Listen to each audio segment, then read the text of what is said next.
Hi Wednesday evening எனக்கு கொஞ்சமாக cake and biscuits பண்ணலாம் அப்படின்னு பிளான் பண்ணியிருந்தேன். இப்போ எனக்கு ஃபீவர் இருக்கனால ஃப்ரூட்ஸ் எதுவும் சாப்பிட மாட்டேங்கிறான். அதனால் வந்துட்டு ஆப்பிள் வச்சு ஒரு கேக் பண்ணலான்னு பார்த்துருந்தேன். அதை தான் ட்ரை பண்ணேன்.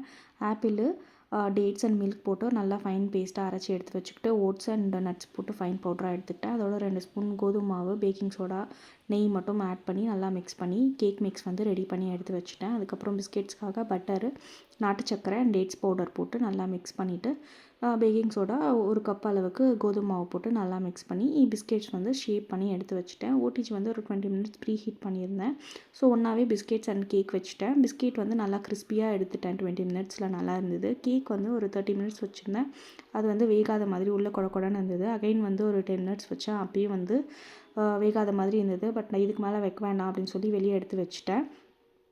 வெளியே எடுத்து வச்சதுக்கப்புறம் ஒரு 1/2 விட்டுட்டதுக்கப்புறம் ஆறுனதுக்கப்புறம் ஓரளவுக்கு செட் ஆயிருந்தது. ஆனால் கேக் மாதிரி இல்லை, பட் சாப்பிட்லாம்.